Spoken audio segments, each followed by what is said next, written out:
The devil has put a penalty on all things we enjoy in life. Either we suffer in health, or we suffer in soul, or we get fat. As far as the laws of mathematics refer to reality, they are not certain, and as far as they are certain, they do not refer to reality. Morality is of the highest importance, but for us, not for God.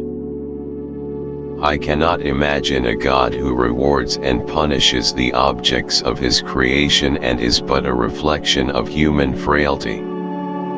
You ask me if I keep a notebook to record my great ideas. I've only ever had one. God does not play dice. I shall never believe that God plays dice with the world.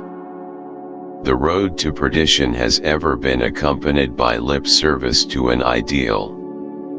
Too many of us look upon Americans as dollar chasers. This is a cruel libel, even if it is reiterated thoughtlessly by the Americans themselves.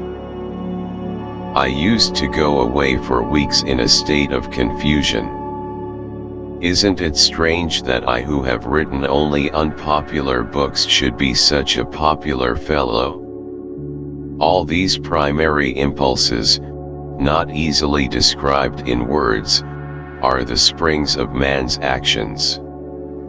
To the master's honor all must turn, each in its track, without a sound, forever tracing Newton's ground. God may be subtle, but he isn't plain mean. Memory is deceptive because it is colored by today's events. Let every man be respected as an individual and no man idolized. The fear of death is the most unjustified of all fears, for there's no risk of accident for someone who's dead. Nothing is more destructive of respect for the government and the law of the land than passing laws which cannot be enforced. Without deep reflection, one knows from daily life that one exists for other people.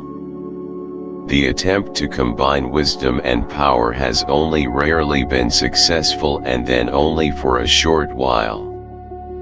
Human beings must have action, and they will make it if they cannot find it. I do not believe in immortality of the individual, and I consider ethics to be an exclusively human concern with no superhuman authority behind it. God always takes the simplest way.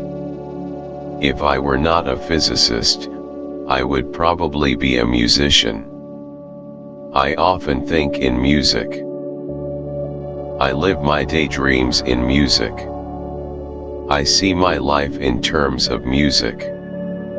Heroism on command, senseless violence, and all the loathsome nonsense that goes by the name of patriotism, how passionately I hate them.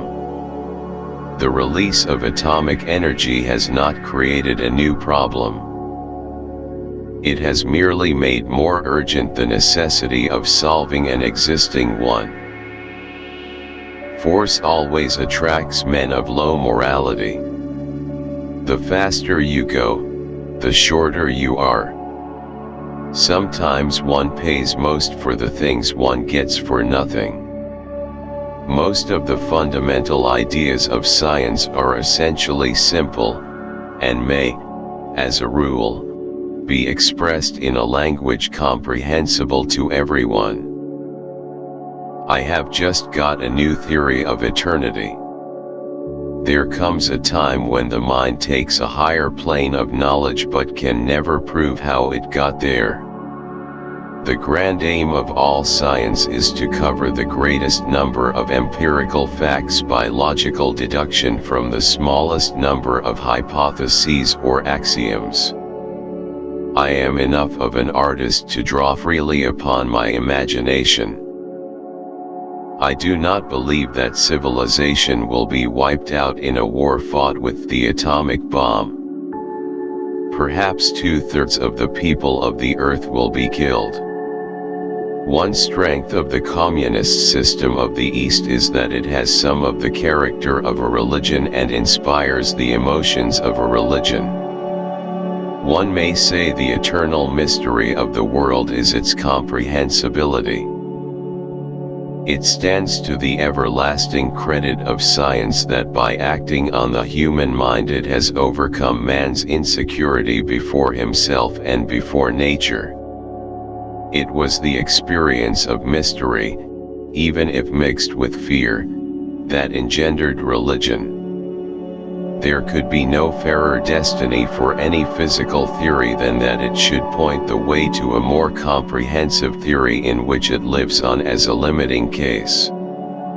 Occurrences in this domain are beyond the reach of exact prediction because of the variety of factors in operation, not because of any lack of order in nature.